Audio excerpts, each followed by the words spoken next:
Hello everybody, I hope you all are doing well. आप अपनी पढ़ाई का फैमिली का ध्यान अच्छे से रख रहे होंगे। ये सीरीज़ हमारी है एचपी सेट के लिए, जिसमें हम पीवाईक्यू और एमसीक्यू की प्रैक्टिस कर रहे हैं। जो भी व्यक्ति या जो भी स्टूडेंट हमारे साथ फर्स्ट टाइम जुड़ रहा है, उनके लिए एक छोटा सा इंस्ट्रक्शन है कि जब भी आप कोई भी सीरीज़ फॉलो करें तो आप पेन और कॉपी लेकर बैठे, और जब भी हम क्वेश्चन को प्रैक्टिस करते हैं और इसके साथ जो एक्स्ट्रा इन्फॉर्मेशन यहाँ से दी जाती है उसको आप नोट डाउन करें, क्योंकि ये आपके लिए क्या है, फ्रूटफुल रहेगा जब भी आप एग्ज़ाम हॉल में इन दी एंड क्या है अपना एग्ज़ाम अटेम्प्ट कर रहे होंगे। So without any delay first question की ओर बढ़ते हैं। चलिए, फर्स्ट क्वेश्चन क्या कह रहा है। ओके, सो क्वेश्चन कह रहा है कि आपका हर्षवर्धन पे क्वेश्चन है, Harsha patronized Buddhism and organized religious assemblies। और स्टेटमेंट 2, ठीक है, the Chinese travellers Huan visited India during his regime। तो इनमें से ये दो स्टेटमेंट है, आपको बताना है कि कौन सा सही है कौन सा गलत। तो इसका आंसर रहेगा both the statements are correct. अगर हम वर्धन डायनेस्टी की बात करते हैं, ठीक है, या फिर पुष्यभूति वंश भी इसको कहा जाता है, तो आप देखोगे कि अगर हम टाइम फ्रेम की बात करते हैं, इन अप्रोक्सीमेटली 300 एडी के अराउंड आपका गुप्ता डायनेस्टी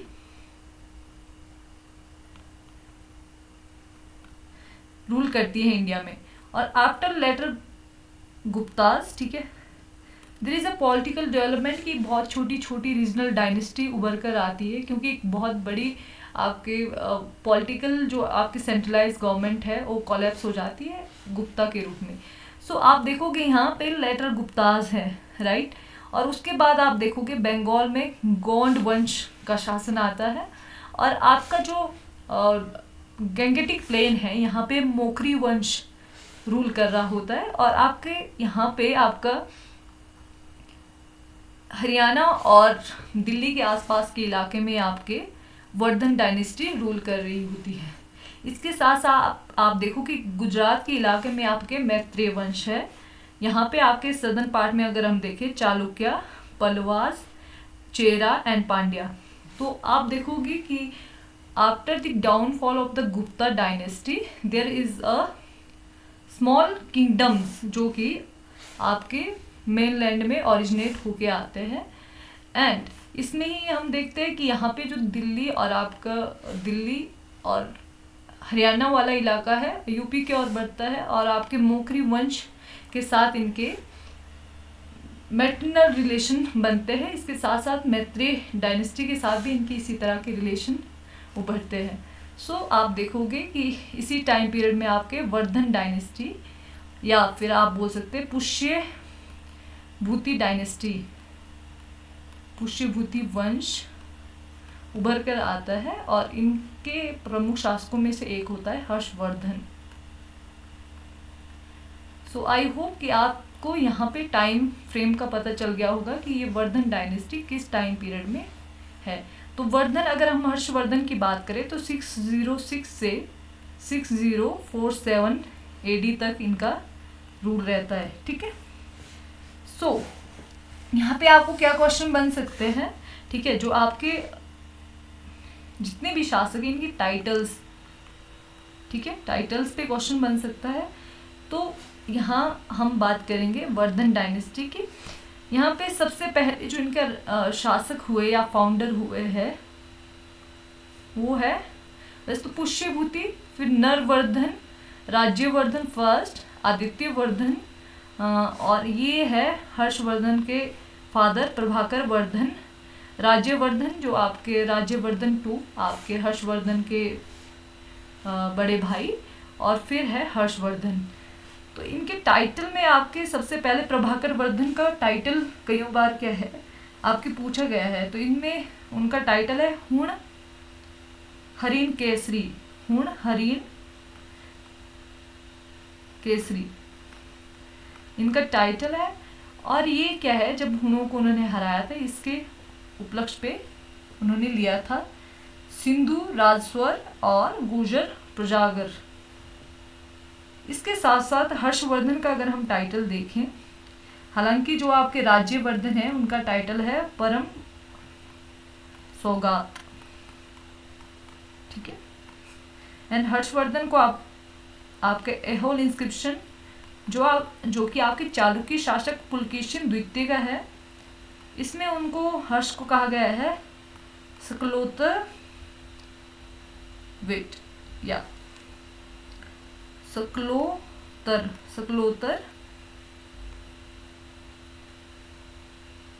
पथनाथ। इसका मतलब होता है उत्तर का शासक, ठीक है, उत्तर का शासक या उत्तर का सबसे शक्तिशाली शासक, ठीक है। क्योंकि आप देखोगे कि जब आपके चालुक्य शासक पुलकेशिन द्वितीय के साथ हर्षवर्धन का युद्ध होता है तो हर्षवर्धन हार जाते हैं और उन्होंने अपने इंस्क्रिप्शन में इनका टाइटल ये लिखा है। इसके साथ साथ इनका टाइटल है आपका माहेश्वर, क्योंकि ये शिव के भी भक्त थे। अपने सिक्कों पर इन्होंने पार्वती और शिव की अंकन किया था। तो माहेश्वर और शिलादित्य, शिला आदित्य, ये किसने दिया है? ह्वेनसांग ने। ह्वेनसांग इनको क्या कहते हैं? शिला आदित्य। अब जो चीज आपको याद रखनी है इसके साथ साथ वो है इंस्क्रिप्शन। तो इंस्क्रिप्शन में कौन से? एक बांसखेड़ा और एक आपका बांसखेड़ा और मधुवन, और ये दोनों इंस्क्रिप्शन कहाँ है? आपके यूपी में। इन पे इनका जो आपका हस्ताक्षर है हर्षवर्धन के वो मिलते हैं, राइट। अब कुछ और इंफॉर्मेशन ऐड कर लीजिए। इन्होंने क्या है, अपने राज्यकाल में हर्षवर्धन ने 2 धर्म महासम्मेलन आयोजित किए थे, एक कन्नौज और एक आपका प्रयाग में। और ये कहा जाता है कि इतना डोनेशन उसमें देते थे कि उनको क्या है, ह्वेनसांग इसका रेफरेंस देते हैं कि बहुत ज़्यादा डोनेशन देते थे, ठीक है। एंड इनके टाइम पीरियड में कुछ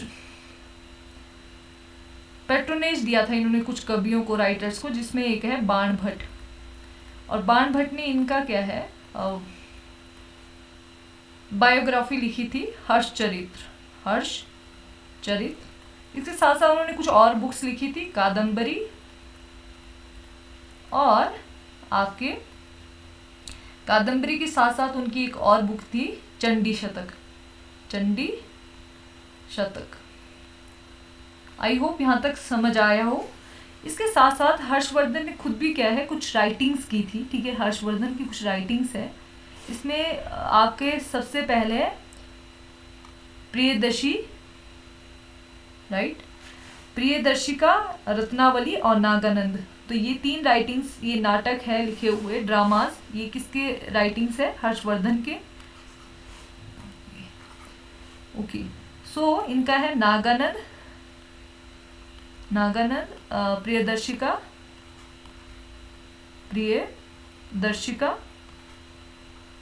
और रत्नावली, ये 3 नाटक किसने लिखे हैं? हर्षवर्धन ने। सो नेक्स्ट क्वेश्चन की ओर चलते हैं। आई होप आप ये सारी इंफॉर्मेशन लिखेंगे अपनी नोटबुक में, राइट।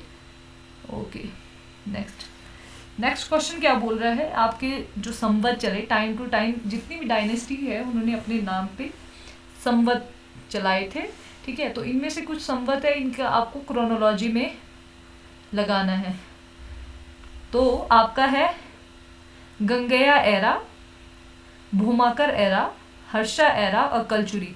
अब कलचुरी का अगर, हालांकि इसमें आंसर आपका 3rd दिया है, ठीक है, लेकिन अगर हम देखते हैं इसका रेफरेंस तो आप देखोगे हर्षा एरा 606 में, कलचुरी 248 AD में, इसलिए कलचुरी पहले आना चाहिए था। पर इसका आंसर आपके जो 2023 में सेट हुआ था HP सेट, तो HPPSC ने इसका आंसर दिया है आपका 3rd, ठीक है। हालांकि इसको अगर चैलेंज किया होगा तो अलग बात है, लेकिन इसका आंसर अकॉर्डिंग टू आंसर की 3rd है, ठीक है। लेकिन हम यहाँ पे देखो, आप देखेंगे ये गंग वंश है, ये भूमाकर वंश तो 9th और 10th आपका सेंचुरी में रहा है, ठीक है। गंग वंश उससे थोड़ा पहले है। सो जैसे गंग एरा है 13th सेंचुरी में आपका, इसका टाइम पीरियड जो गंग वंश का है वो है 1400 से समथिंग से आपके इस टाइम पीरियड में ही चला था, ठीक है। तो हालांकि इसका क्या है, चैलेंज किया गया होगा, इसके अकॉर्डिंग तो आपका सबसे पहले कल्चरी आपका एरा आना चाहिए था, लेकिन यहाँ पे मैंने कुछ डाल दिया है आपके लिए एराज, जो टाइम टू टाइम क्या है अलग अलग डायनेस्टी ने क्या है डायनेस्टी के टाइम पे लागू किए गए थे। सबसे पहले कली संवत, सबसे पुराना जो संवत है वो है कली संवत। अगर इसकी, अब मेरे को नहीं लगता है कि अगर आप इनको याद कर लेते इन 2 क्वेश्चंस में, ठीक है, जो मैंने आपको एक्सप्लेनेशन दी है और इसके साथ साथ जो क्वेश्चन, अगर इनके टाइम पीरियड को भी आप याद कर लेते हैं तो इसके बाहर आपको क्या है, आप इससे ही क्या है इतनी सी इन्फॉर्मेशन से उसको एलिमिनेट करके आपका आंसर सही हो जाएगा। सबसे पहले है कली संवत, यह आपका 3102 BC में, ठीक है। फिर है वीर निर्वाण संवत जो कि जैन परंपरा से संबंधित है 527, ठीक है। विक्रम संवत 57 BCE, ठीक है। उसके बाद है शक मालव, इसको इसी के साथ जोड़ के देखते हैं, इसको शक संवत, ठीक है, ये शक नहीं हो सकता, ये मालव और सतयुग इसके विक्रम संवत के साथ जोड़ के देखते हैं, ये एक ही है, इसका नाम अलग अलग है। शक संवत 78 AD, फिर गुप्त संवत 319 से 320 AD, कलचुरी और चेंदी 248 AD, फिर हर्ष संवत देखिए यहाँ पे, इसके अकॉर्डिंग क्या है, कलचुरी पहले आना चाहिए और हर्ष संवत बाद में, तो उसके अकॉर्डिंग जो क्वेश्चन का आंसर दिया था वो रॉन्ग हो जाता है। 606 में कॉलम संवत 825, चालुक्य विक्रम संवत 1076 AD में, लक्ष्मण संवत सिद्ध संवत, ये आपके जो गढ़वाल शासक थे सिद्ध सेन उनके द्वारा चलाया गया था, ठीक है, जय सिंह द्वारा। लौकिक और नेवारी संवत, इलाही संवत तो आपको पता ही होगा, आपके अकबर द्वारा क्या है, यहाँ पे डेट गलत है 1583, ठीक है, इसके टाइम पीरियड में क्या है अकबर द्वारा संवत चलाया गया था। और राजशक संवत ये आपके शिवाजी द्वारा चलाया गया है। तो ये संवत पे क्वेश्चन अगर दोबारा कभी आपको बनता है तो आई होप आप इसको अब कर लेंगे। Okay, next question. अब ये अगर ये ना, इन क्वेश्चन को मैं टिपिकल श्रेणी में लेती हूँ, क्योंकि यार इतना, अब अगर आप बुक्स इतनी ज़्यादा, लिटरेचर तो आपके पास भरा पड़ा है, उसको भी आपको क्रोनोलॉजी में अगर याद रखना पड़े तो बड़ा टफ है, ठीक है। इसमें क्या है, ब्रह्मपुत्र सिद्धांता, खंडन खाद्य, बृहत संहिता और यवन जातक, इनको क्रोनोलॉजी में लगाना था। अब अगर तो आपने पढ़ा होगा तो आपको पता है कि गुप्ता टाइम का लिटरेचर ये है, ठीक है, आपके साइंस और टेक्नोलॉजी पे बेस्ड, लेकिन इसकी टाइम पीरियड, ठीक है, तो बड़ा मुश्किल हो जाता है। तो यवन जातक सबसे पहले, और यवन जातक जो है आपका ग्रीक स्क्रिप्ट है जिसमें आपके एस्ट्रोनॉमी पे बात हुई है, ठीक है। तो अगर हम इस हिसाब से भी चले तो 4 आपका सबसे पहले आ जाएगा, तो आपका बी ऑप्शन सही हो जाएगा। अगर आपको ये आइडिया है कि यवन जातक सबसे पहले आपका क्या है रेफरेंस मिलता है, उसके बाद ये बुक्स है, ठीक है। अब यहाँ पे एक्सप्लेनेशन देखते हैं, ठीक है। ओके, तो यवन जातक जो है आपको ये भी याद रखना है कीवर्ड्स। यवन जातक, ये देखिए स्फुटिस ध्वज, ठीक है, ग्रीक में है, और ये किस पे बात करता है, ज्योतिष विज्ञान पे या ज्योतिष प्रभाव पे। बृहत संहिता ये 6th सेंचुरी AD की है, ब्राह्मीण ने लिखी है, और ये भी ज्योतिष खगोल विज्ञान की बात करता है, ठीक है। बृहस्फुट सिद्धांत ये किसकी है, ब्रह्मगुप्त की है। और बड़ी इंटरेस्टिंग बात है कि इसमें जितने भी आपके सब्जेक्ट है, चाहे वो एग्रीकल्चर हो, ठीक है, हार्वेस्टिंग कैसे करनी है, एस्ट्रोनॉमी हो, इसमें सब चीज़ों के बारे में बात की। इसके साथ साथ जो एस्ट्रोलॉजिकल टूल्स है उसका रेफरेंस भी इसमें मिलता है, ठीक है, बृहस्पति सिद्धांत में आपके, राइट। और ये देखिए खंडन खाद्य, ये भी आपका क्या है, ब्रह्मगुप्त की, ठीक। Okay, next question. क्वेश्चन क्या कह रहा है, सांची पे क्वेश्चन है। Sanchi was, just a second, okay, Sanchi was deserted in the 10th century, की सांची जो है वो 10वीं शताब्दी के आसपास वीरान हो गया था। And Sanchi was discovered by the general Henry Taylor in 1818। तो आपका क्या है, स्टेटमेंट 1 जो है वो इनकरेक्ट है और स्टेटमेंट 2 क्या है, करेक्ट है, ठीक है। 10वीं शताब्दी में सांची वीरान नहीं हुआ था, और इसके साथ साथ आपका क्या है, इसका जो डिस्कवरी है वो जनरल हेनरी टेलर ने ही की है 1818 में। यहाँ पे देखिए सांची स्तूप, ठीक है।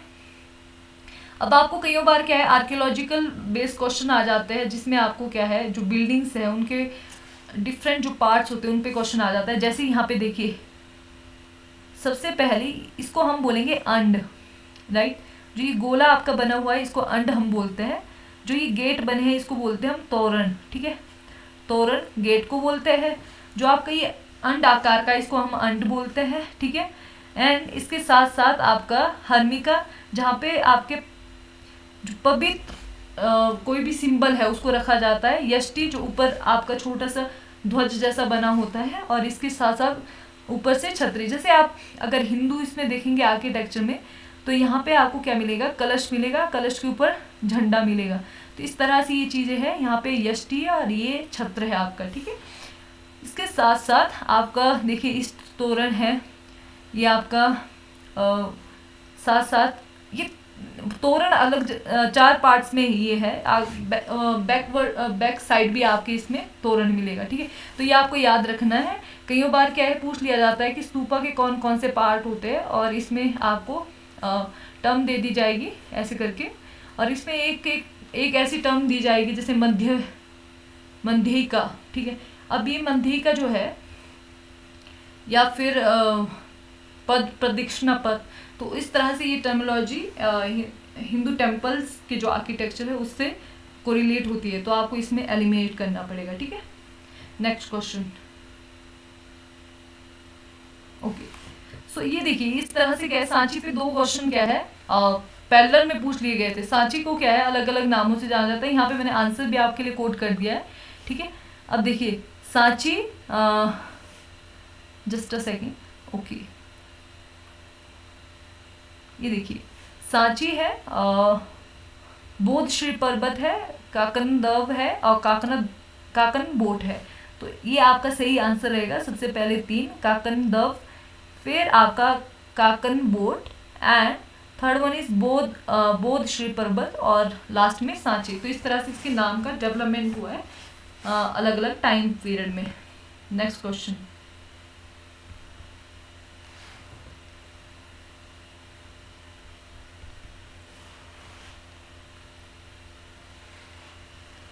ओके। तो ये देखिए जो आपके प्राचीन समय में आर्मी थी, ठीक है, उसकी अलग अलग यूनिट्स की बात की गई है। तो इनको क्रोनोलॉजी में आपको लगाना था। तो सबसे पहले कौन सी यूनिट आएगी आपकी, 3 पट्टी, ठीक है, पट्टी। फिर उसके बाद आएगा आपका सेनामुखा, फिर उसके बाद आएगा गुल्म, और फिर लास्ट में आएगा आपका अश्विनी, ठीक है। अब यहाँ पे देखिए इसकी क्रोनोलॉजी, ठीक है। आपने अगर कौन सी मूवी थी साउथ की, फेमस एक मूवी थी जिसमें कटप्पा मामा थे, आप उस मूवी का नाम बताइए। पर उसमें जब राजा का कोरोनेशन होने वाला होता है, तो उसमें क्या है, अलग अलग सेनापतियों के जब या सेना के नाम बोले जाते हैं, तो उसमें ये आती है टर्म्स, ठीक है। तो सबसे पहले आता है आपका देखिए पट्टी, सबसे पहले आएगा पट्टी, फिर सेनामुखा, गुल्म, गण, वाहिनी, अंकिनी और अश्वरिणी। वैसे अश्वश्रेणी है ये, ठीक है। तो ये आपकी सेनाएं हैं। अब क्वेश्चन क्या पूछा जा रहा है, ओके। जो संस्कार आपके होते हैं, ठीक है, हिंदू संस्कार, 16 संस्कारों की हम बात करते हैं, उनकी क्रोनोलॉजी आपको बतानी है कि सबसे पहले कौन सा संस्कार आएगा। तो अन्न प्रशासन, निष्कर्मण, पुसावन, एंड ये क्या है, चूड़ाकर्मण। तो इसकी क्रोनोलॉजी के सबसे पहले हम क्या करते हैं, अन्न प्रशासन, निष्कर्मण, ये पुसवन सबसे पहले आएगा, क्योंकि ये पेट के अंदर का संस्कार है कि आप बच्चे के सुरक्षा के लिए क्या है इसको करते हो। तो 3 पहले आएगा। तो 3 अगर पहले आएगा, आपको इतनी भी जानकारी होगी तो आपका सही आंसर हो जाएगा, बी आपका सही आंसर। ये देखिए संस्कार की लिस्ट मैंने आपको डाली है। कौन से संस्कार है, तो सबसे पहले आएगा आपका गर्भदान, सबसे पहले आप गर्भ धारण करते हो। देन पुष्पवन, उसकी रक्षा के लिए आप पूजा पाठ करते हो। सीमांतोनयन, इसी तरह का है जात क्रम, फिर जब बच्चा पैदा होता है उसका जात, नामकरण, निष्क्रमण, फिर आप बाहर निकालते हो बच्चे को, अन्नप्रशासन, फिर खाना खिलाते हो, चूड़ाक्रमण, मुंडन करते हो, एंड देन आप देखते हो कर्णभेदन, विद्या संस्कार, उपनयन, राइट। ये उपनयन जो है सेक्रेड आपका जो आपका एक धागा बांधते हैं हम, इसमें 3 ही वर्णों की बात हुई है, ठीक है। शूद्रों को इससे क्या है अलग रखा गया था। वेदारंभ, केशांत, समावर्तन एंड विवाह, एंड आफ्टर दैट जब हम मर जाते तो अंत्येष्टि। ओके, नेक्स्ट क्वेश्चन क्या बोल रहा है आपको, पल्लवा डायनेस्टी पे। अब मैं आपको अगर मोस्ट इम्पोर्टेंट आपने टॉपिक की लिस्ट आपने देखी होगी जो मैंने वीडियो बनाई थी, उसमें मैंने आपको बताया था कि आपको रीजनल किंगडम्स के जितने भी शासक हैं उनकी क्रोनोलॉजी आपको क्या है एक चार्ट तैयार करना ही है, क्योंकि इस पे क्वेश्चन आते हैं। देखिए इस पे क्वेश्चन आया है पल्लव डायनेस्टी के शासकों पे, Mahendra Varman first, Simha Vishnu, Danti Varman and Shiva कंद वर्मन। तो सबसे पहले ये जो आपके है शिव स्कंद वर्मन, ये पहले शासक थे पल्लव डायनेस्टी के, ठीक है। इनको भी 2 पार्ट्स में हम देखते हैं, जैसे चोलों को हम 2 पार्ट्स में देखते हैं, एक संगम टाइम पीरियड पे और एक हम देखते हैं लेटर पल्लवास के, ठीक है। तो इसमें सबसे पहले आएगा आपका 4, तो इसलिए डी आपका आंसर हो जाएगा सही। इसके साथ साथ जो लेटर आपके पल्लवास शासक रहे हैं उनकी क्रोनोलॉजी मैंने आपको दे दी है, ठीक है। ये देखिए ये तो अननोन है, राइट, तो इनको याद रखने की जरूरत नहीं है। सिम्हा वर्मन, सिम्हा विष्णु, महेंद्र वर्मन फर्स्ट, नरसिंह वर्मन, महेंद्र वर्मन सेकंड, परमेश्वर वर्मन, नरसिंह वर्मन सेकंड, और इस तरह से आपको देखना है परमेश्वर वर्मन सेकंड, नंदी वर्मन, दंती वर्मन, नंदी वर्मन थर्ड, और इस तरह से आपका लास्ट शासक है अपराजित वर्मन। ओके, नेक्स्ट क्वेश्चन भी देखिए पल्लवा रूलर्स पे है कि पल्लवा किंग नरसिंह वर्मा सेकंड, जिनको हम सिम्हा बोलते हैं, उनका टाइटल है, is sometimes consider to be the author and patrons of many monuments of Mahabalipuram. So ये एंड द सेकंड स्टेटमेंट क्या बोलता है, द राइटर दांडीन, जो दांडीन राइटर है, इन हिज वर्क अवंती सुंदरी कथा claim to have mended the broken fair arms of Vishnu image in the court of Raja Simha so skillfully that no mark were visible। so ये आपका question है और ये इसका answer दोनों ही statement सही है, ठीक है, दोनों ही स्टेटमेंट आपके क्या है सही है, ठीक है। अब इसकी एक्सप्लेनेशन देखते हैं।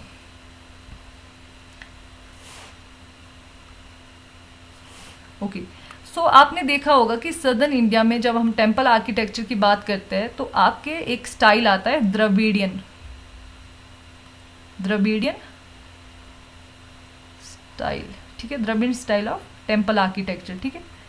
इसमें क्या है, सब जो मोस्टली आपका कंट्रीब्यूशन था वो था पल्लवा रूलर्स का, ठीक है। उन्होंने उनकी वैसे तो उनके 4 सब आपके स्टाइल उभर कर आते हैं, ठीक है। इसमें सबसे पहले है महेंद्र वर्मन का, फिर आपका नरसिंह वर्मन, फिर नंदी वर्मन, इस तरह से आपके क्या है रूलर्स के। लेकिन इनके फीचर क्या है कि देखिए सबसे पहले जैसे हम महेंद्र ग्रुप को देखते हैं तो महेंद्र वर्मन फर्स्ट के टाइम पे शुरू होता है 610 से 630 एडी तक। फीचर क्या थे, पिलर बने थे, pillar hall, rock cut architecture, simple and early style, influence of Jain temples, ठीक है। इसके देखिए महामंडप, पल्लवरम एंड मामंदूर, ये आपके साइड्स है। अब इसके साथ साथ जो मोस्ट इम्पोर्टेंट है ये देखिए मामल्लपुरम में आप देखोगे ये आपके नरसिंह वर्मन फर्स्ट, ठीक है, जस्ट अ सेकेंड, ओके। सो आपके नरसिंह वर्मन फर्स्ट है एंड उनका जो आर्किटेक्चर में कंट्रीब्यूशन है, देखिए यहाँ पे उन्होंने क्या है स्पेशली क्या है आपके देखिए मोनोलिथिक रथास बनाए थे, continue to us of the mandapas and more development rock arch style, ठीक है। मामलास, इसलिए उनको नरसिंह वर्मन फर्स्ट का क्या है टाइटल भी है मामला, ठीक है। और ये देखिए महाबलीपुरम, उन्होंने एक सिटी डेवलप की थी, ठीक है। Next question, okay. So question क्या है आपके जो इन आर्कियोलॉजिकल सर्वे ऑफ इंडिया है, उनके जो डायरेक्टर हैं उनकी क्रोनोलॉजी आपको तैयार करनी है, ठीक है। ये है के.एन. दीक्षित, एन.पी. चक्रवर्ती, अमलानंदन घोष और बी.बी. लाल। तो इनकी राइट क्रोनोलॉजी क्या होगी यहाँ से देखते हैं, ठीक है। आपके बी.बी. लाल देखिए, दीक्षित को पहले पूछा गया है, तो आपके दीक्षित क्या है, ए आपका कहाँ पे है, ए आपका है, जस्ट अ सेकेंड, ठीक है। सबसे पहले हम देखेंगे, इनको मार्क करेंगे, ठीक है। तो आपका दीक्षित को पूछा गया है, के.एन. दीक्षित, ठीक है, 1937 से 40 तक। फिर बी.बी. लाल, तो मतलब के.एन. दीक्षित के बाद ही बी.बी. लाल आएंगे। एंड देन थर्ड वन कौन है, चक्रवर्ती। सो चक्रवर्ती को ढूंढिए कहाँ पे है, ओके, कनिंघम चक्रवर्ती यहाँ पे आपके एन.पी. चक्रवर्ती 1948 से 1950 तक। और कौन है, अमलानंद घोष। तो Amalanand Ghosh, just a second, मैं आपको मार्क कर देती हूँ, ओके। ये है आपके एन.पी. चक्रवर्ती और एक है अमलानंद घोष। तो घोष को ढूंढिए कहाँ पे है, ये है आपके अमलानंद घोष। तो इसका मतलब है कि बी.बी. लाल आपके लास्ट में आएंगे, ठीक है, बी.बी. लाल आपके लास्ट में रहेंगे। इस तरह से एलिमिनेशन करना है। बी.बी. लाल 4th नंबर पे, तो 4th सब जगह है। और सबसे पहले आएंगे के.एन. दीक्षित। तो एक कहाँ पे है, एक यहाँ पे है और एक यहाँ पे है। अब हमें ये देखना है कि बीच में कौन आएगा, ठीक है। तो बीच में आएंगे आपके एन.पी. चक्रवर्ती, ठीक है, एन.पी. चक्रवर्ती पहले आएंगे, के.एन. दीक्षित के बाद कौन आएंगे, एन.पी. चक्रवर्ती। तो के.एन. दीक्षित एक यहाँ पे है, बी एंड डी में से कोई होगा। एंड उसके बाद आएंगे एन.पी. चक्रवर्ती। एन.पी. चक्रवर्ती आपके ये, तो आपका बी ऑप्शन क्या है, सही हो जाएगा। मतलब ये ऑलरेडी क्या है, क्रोनोलॉजी में आपके लगाए हुए हैं, ठीक है। तो आपका आंसर कौन सा रहेगा, आंसर रहेगा आपका ओके, आंसर आपका रहेगा बी, ठीक है। ये ऑलरेडी क्या है, क्रोनोलॉजी में लगे हुए हैं। लेकिन यहाँ से हम सब जो डायरेक्टर रहे हैं, सबसे पहले अलेक्जेंडर कनिंघम, आपको ये याद करना है, ठीक है, ओके। अलेक्जेंडर कनिंघम 1861 से 1885 तक। फिर जेम्स बर्गेस, फिर जॉन मार्शल, ठीक है। इस तरह से आपको देखना है, दयाराम साहनी। क्योंकि आपके अगर इस तरह से आपका क्वेश्चन बना हुआ है, तो ये दोबारा से भी क्या है, स्ट्रक्चर हो सकता है, थोड़ा बहुत क्या है चेंज हो सकता है। और आपसे दोबारा से क्या है, क्योंकि नेट का भी ये फेवरेट क्वेश्चन है कि आपके director, archaeological survey of India के डायरेक्टर पूछ लिए जाते हैं। सो आई होप आप इनसे नोट्स बनाएंगे और बार बार उसको रिवाइज करेंगे। सो थैंक यू सो मच। अपने दोस्तों के साथ, अपने बहन भाइयों के साथ जो इस एग्ज़ाम की तैयारी कर रहे होंगे, उनके साथ इस वीडियो को ज़रूर से शेयर कीजिए और इसके अच्छे से नोट्स बनाइए और बार बार रिवाइज कीजिए। एंड आई होप कि ये आपको बेनिफिट देंगे। इन दी एंड आप इससे बहुत सारा आपको गेन मिलेगा।